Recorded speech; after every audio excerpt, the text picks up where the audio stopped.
Fascism is immensely dangerous, but fascism is also probably the most egregiously and frequently misused word in political discourse, certainly in America anyways. This combination is a huge problem. I'll get more into that later, but for now, I believe it is irresponsible and cheap to recklessly throw this word around as a partisan attack or a sensational headline. Instead, we should strive to understand history's most violently destructive political ideology, and we should learn to identify fascism in an accurate, honest way. Only then can we realistically keep fascism out of our modern systems of governance. So with all that said, let's get started. If you're looking for a really quick, effective definition of fascism, that's too bad. Such a thing simply does not exist. Fascism cannot be holistically summarized by one-sentence quips or turns of phrases. Roger Griffin is perhaps the historian who is accepted to have gotten the closest, saying, "Fascism is a genus of political ideology whose mythic core in its various permutations is a palingenetic form of populist ultra-nationalism." Palingenetic here as in the rebirth of a nation, a revolution. Although elegant and accurate, Griffin's definition is a simplification that isn't functionally very useful. This definition alone doesn't make it any easier to pick out a fascist regime. A succinct definition of fascism has indeed eluded historians for decades, for a lot of reasons. People will often begin this conversation with the etymology of the word fascism. It is derived from an Italian word for a bundle of sticks. Then you could say that one stick is easily broken, whereas a bundle are stronger when united. This strength and unity accurately describes fascism, yes, but it also accurately describes a huge number of other political systems that have existed throughout history. In fact, you could argue that the point of all political systems is to create strength through unity. So this discussion doesn't really do much for us. Another thing we should not do is define a political movement by the particulars of its incarnations. In this video, I will give examples of fascism being applied in real life, but I will not say, because Mussolini wrote X, Y, and Z, fascism as a whole means X, Y, and Z. Just like America's Electoral College does not define democracy, the methodologies used by specific fascist regimes do not define fascism. Instead, we need to look at what, ideologically and functionally, these regimes have in common. This generic version of fascism, though, only exists as an abstract concept. The term is not intended to be an ironclad box, but rather a framework under which to further analyze individual political movements. For example, Nazism was quite different from Italian fascism, but they were both generically fascist. Extreme nationalism is the core tenet of fascism, which inherently makes the word difficult to define. Each nation has its own values, identity, and cultural idiosyncrasies. An English fascist utopia would look very different from a Mexican fascist utopia. By contrast, something like democracy does not inherently lean into national identity, so it manifests similarly wherever it is implemented. Fascism by its nature is different, everywhere it appears. There's also no universal end goal for fascist regimes. Marxists work towards a classless society. Anarchists work towards a stateless society. There is no single, clear-cut objective of a fascist regime, other than the vague, emotionally charged idea of a nation's greatness. More than a single practical objective, fascist movements are decidedly negative. By this, I mean fascism specifically espouses what it hates. Few movements are as purely negative as fascism, which claims to be anti-individualist, anti-liberal, anti-conservative, anti-democratic, anti-Marxist, and anti-capitalist. But fascist ideology is not so specific about what it supports, and in practice, fascist movements have acted in disagreement with these aforementioned antis, which even further muddies the water. Fascism is really a set of philosophies and methods. And these things also appear in a bunch of other non-fascist systems of governance.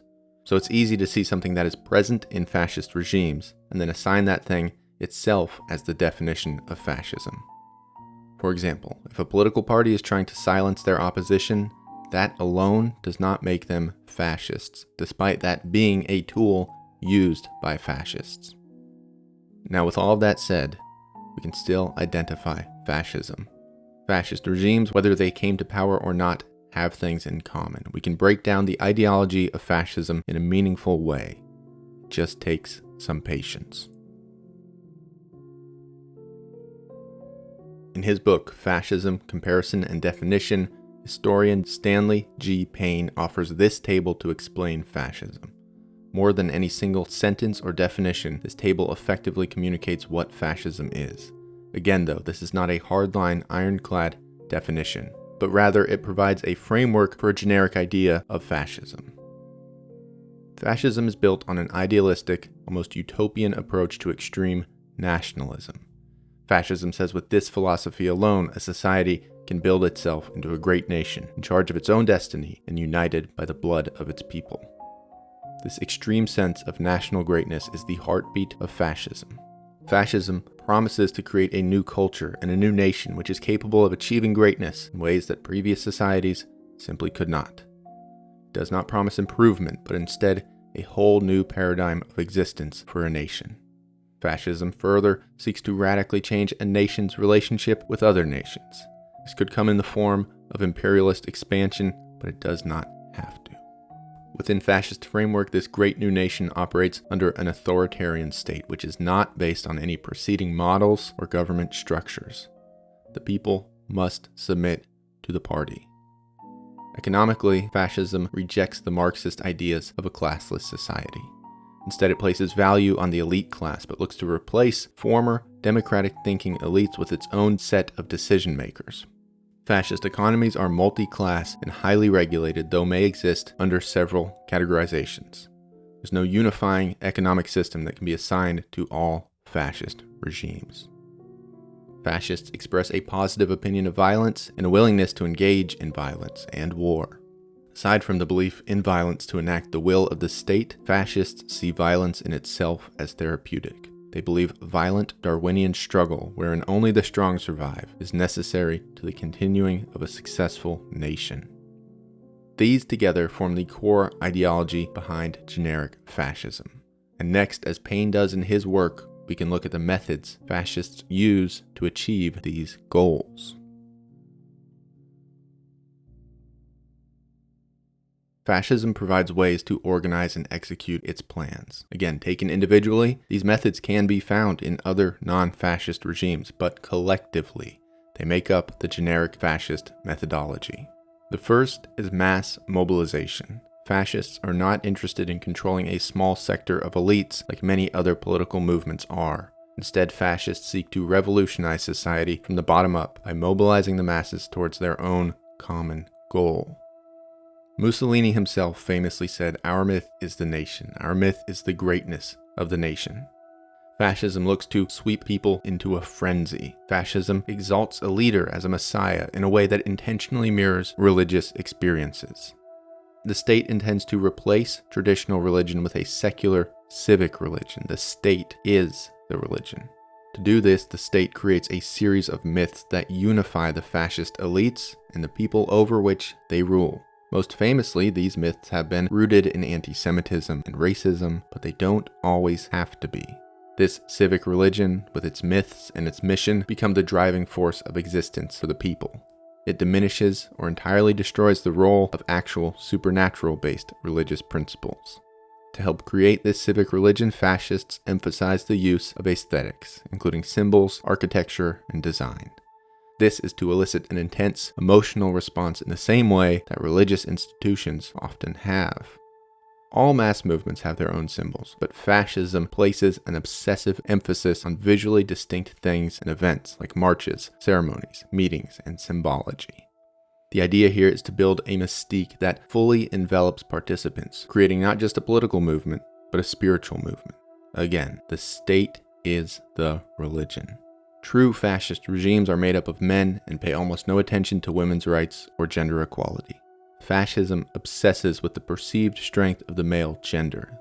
This likely stems from fascism's need for constant struggle, for unending revolution and violence. The fascist notion is that men are the predominant force in society, and women naturally take a subservient place. More broadly, fascism also espouses that these sectors of a society, men, women, children, etc., define and limit the rights of those individuals.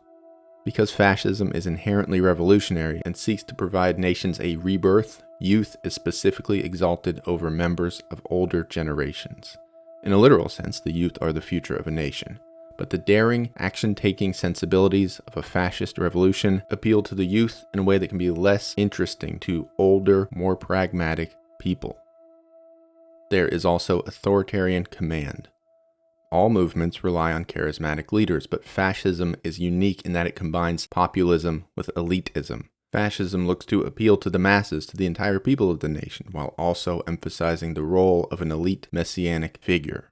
Fascism leans into the function of this leadership rather than party lines or specific procedural doctrines. This leadership figure may be elected, but the participants of fascism must ultimately subordinate to him. Alongside this, fascism dictates that leaders should militarize government institutions. The goal here being a party militia, one military force that represents, defends, and executes the will of the party. This militia also serves in the aesthetic function of fascism. It is part of everyday life in a fascist regime.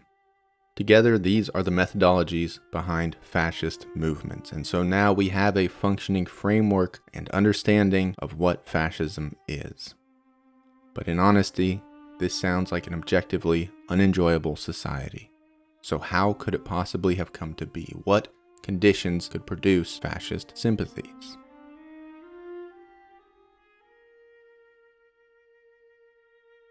Sunday, March 23, 1919, a group of 100 Italians gathered in the Milan Industrial and Commercial Alliance, led by Benito Mussolini. There, Mussolini formed his fascist organization. People often credit Mussolini with naming fascism on this day. But alongside him, similar groups were coming together all across Europe. Mussolini's idea was not unique. The Great War had created strains on Europe that existing institutions simply could not solve. Indeed, this war was the most significant and immediate thing to fuel the rise of fascism. At the time, Europe was believed to be the most civilized part of the globe, so the idea of war breaking out, much less the brutality of the Great War, was simply unimaginable. When the Great War slaughtered an entire generation of men, people felt like European civilization was crumbling.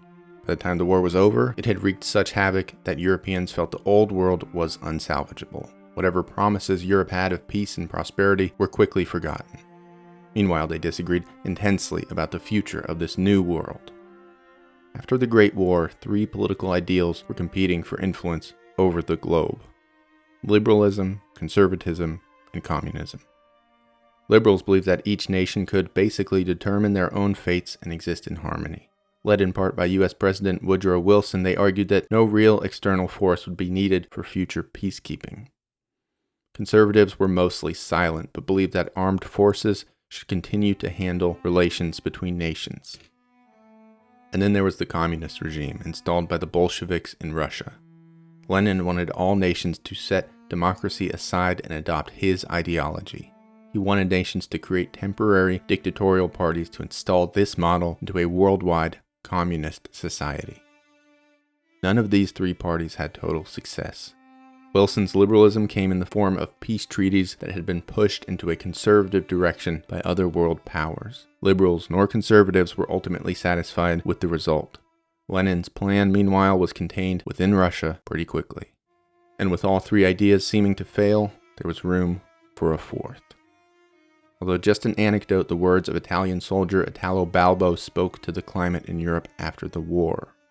When I returned home from the war, just like so many others, I hated politics and politicians who had betrayed the hopes of soldiers, reducing Italy to a shameless peace. I'd rather deny everything, destroy everything, to renew everything from the foundations. Balbo would later become Benito Mussolini's right-hand man in his fascist regime. Fascism promised to settle territorial conflicts by letting the strong prevail. Unlike conservatives, fascist strength was not just military, but instead a combination of armed forces and national fervor. Liberals wanted to keep the peace through self-determination, but fascists didn't want to keep the peace at all. They said that war would weed out the weak, allowing unified nations to have dominion over divided, irresolute, weaker nations. To Lenin's argument about class struggle, fascists said the true struggle was between the clean, genetically pure members of a united nation and those people of lesser, divided nations. By eliminating the alien and impure, the people would be united together by their nationality. All of this came at just the right time, because fascism was not just a product of war, but also of unique cultural and intellectual circumstances. Liberty, reason, and harmony were some of fascism's greatest enemies. But fascism was not the first to aggressively question these values. At the time, there was a host of writers, intellectuals, and academics that inspired Europe's early fascist movements. The philosopher Friedrich Nietzsche has been given the dubious title of being fascism's intellectual grandfather. On an emotional level, there's a case to be made. Nietzsche's writings carry a decidedly hard and even angry independence of spirit. God was dead, Christianity powerless, and science false. Nietzsche wrote about the downfall of modern society, a downfall in which fascists would later find their rise. But more accurately, the thinker Georges Sorel was a tremendous influence on early fascists like Mussolini. Sorel wrote about the concept of a grand myth as a galvanizing idea that people could attach themselves to. This myth, he said, was so powerful that it could inspire people to perform well outside of their typical everyday duties. It could fuel revolutions, and remember, fascism is fundamentally revolutionary. Gustave Le Bon was an author who published The Crowd, a study of the popular mind, in 1895. In this book, Le Bon looks at how passions can fuel crowds to act irrationally and how crowd psychology makes large groups of people especially easy to manipulate. During this time, politics were becoming more populist. The regular people were getting involved. So controlling these people, these crowds, could yield immense power. You could see how this would be appealing to early fascists. Freudian psychology was also beginning to take hold in popular culture. This approach discussed how the subconscious can irrationally affect human behavior. This helped to undermine traditional liberal values that said people should simply choose, through reason, what policies were best for their own lives. But the fascists asked, if the human mind was subject to irrational action, how could liberal democracy ever be trusted? Meanwhile, a group of popular writers were beginning to rethink other traditional values like race and nation. Specifically, the idea of race became married to a more significant biological meaning. Francis Galton, the cousin of Charles Darwin, stated that mankind had the power to improve the human race by encouraging only the best to reproduce. Galton, quite literally, invented the word eugenics. This set the framework for later ideas of master races in which Aryans, who, by the way, aren't a real race, were somehow superior. And fear also played a significant role in setting the stage for fascism. There was a significant fear about the collapse of community. Urban sprawl began to set in, immigration increased, and individualism became a more valued trait. In this new landscape, there was a feeling of purposeless drift, wherein people did nothing meaningful because they had no significant social ties to anyone or anything. No community. Immigration flourished. Ethnic minorities and cultural subversives were seen as a threat to national culture, to conformism, and again, to the already endangered idea of community. National culture, many thought, needed to be actively defended against these people. Unified nationalism would have seemed like a pretty good solution. There was also a fear of decadence. Popular author Oswald Spengler argued that societies all had natural life cycles. He said that Europe was moving from a creative, amazing age of culture into an age of civilization, wherein people thought only of money. He advocated for a great revolution, hoping that some heroic Caesar-esque character would come save Germany and Europe. So you had a sharp change in the structure of politics, from elites only to mass participation. Then there were fears about the breakdown of community and national identity, as well as a cynicism about modern thinking. However, to paint fascism as the direct result of some intellectual equation isn't really correct. I don't know that it's honest to selectively read back people's interpretations of society and say everything was pointing towards fascism. It does a disservice to the world at the time, and perhaps also the authors. By cherry-picking through Nietzsche or Sorel or Le Bon as precursors to fascism, these authors' works are seen incompletely, fragmented, and out of context. Indeed, the fascists who later cited these authors as inspiration were doing just that. You see, anti-fascists drew upon these people too. Nietzsche inspired thinkers from both sides of the political spectrum. his writings were not uniquely appealing to fascist sensibilities. Oswald Spengler, who wrote about the age of civilization, hated Hitler. The Nazis later drew on the work of the poet Stephen George, who wrote about a purified community of peasants led by an elite few. But one of George's closest students, Klaus von Stauffenberg, tried to assassinate Hitler in 1944.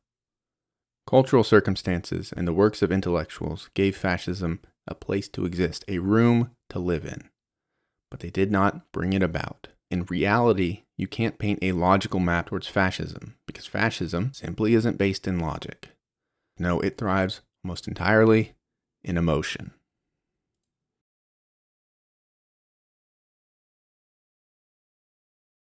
After escaping Nazi Germany, the historian George Mosse dedicated his life to finding the origins, the root causes of fascism. All of his years of research led him to this conclusion. Fascism does not come about through intellectual, societal, or cultural precursors, but instead through something more amorphous, through mood. Mosse points to 9 mobilizing passions as the drivers of fascism, feelings within a society that build the foundation for the home of fascism. They are crisis, a sense of overwhelming crisis that traditional methods are entirely incapable of fixing. Duty, the idea that an individual has duties to a group, duties that are superior in every way to every right any individual or group otherwise would have. Victimhood, the belief that one's group is a victim. This feeling justifies virtually any action towards an enemy without any moral or legal limits. Decline, a feeling of a group's decline or fear of that decline due to individualism, liberalism, class conflict, or foreign influences. Community, the need for a closer, purer community by consent if possible, but also the feeling that violence is acceptable to create this community. Authority, the desire for authority by male leaders, leading to a single savior figure who is alone capable of bringing about a group's desires. Superiority, feeling that this leader's instincts are superior to logic and reason. Violence, an admiration for the violence and the efficacy of willpower as they relate to one group's desires. And domination, the feeling that a chosen people have some biological right over another group of people, and that human or divine law should not infringe on that right. Together, these 9 feelings, Mosse wrote, would mobilize fascist movements in ways that logic alone could not explain. To look only at intellect, ironically, ignores the most powerful part of fascism as an ideology: feelings. Indeed, it is the feeling of fascism that has caused it to have such an enduring legacy.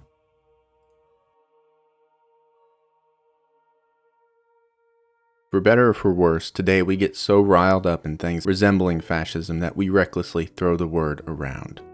And in a way, that is indeed a triumph of past fascist regimes.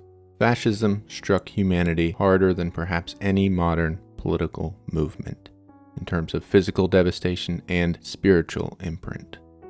So now, perhaps justifiably, we remain on high alert. But the problem is, when everyone is a fascist, no one is a fascist. Personally fear that we are dangerously close to the word fascism losing its meaning entirely. And when that happens, the real fascists can disappear into the shadows, duck under the crossfire all too easily. They can sneak into power, exploiting our ignorance, and exploiting the same emotional groundwork as past fascist regimes have done.